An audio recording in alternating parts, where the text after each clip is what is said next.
சூப்பரான கடி ஜோக்ஸ் பார்க்கலாம் வாங்க. வேலைக்கு போற விலங்கு எது தெரியுமா? சொல்லுங்க.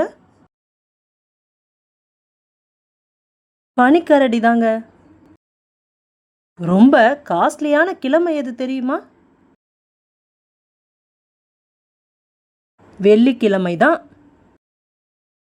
யாராலையும் திருப்பி அடிக்க முடியாதது எது? வேற என்ன? குளிர் தாங்க. குளிர் அடிச்சா திருப்பி அடிக்க முடியுமா?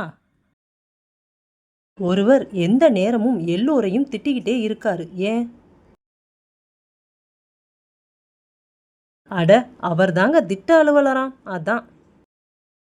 கண் ஆபரேஷன் பண்றதுக்கு முன்னால சூரியனை வணங்க சொல்றீங்களே டாக்டர், ஏன்?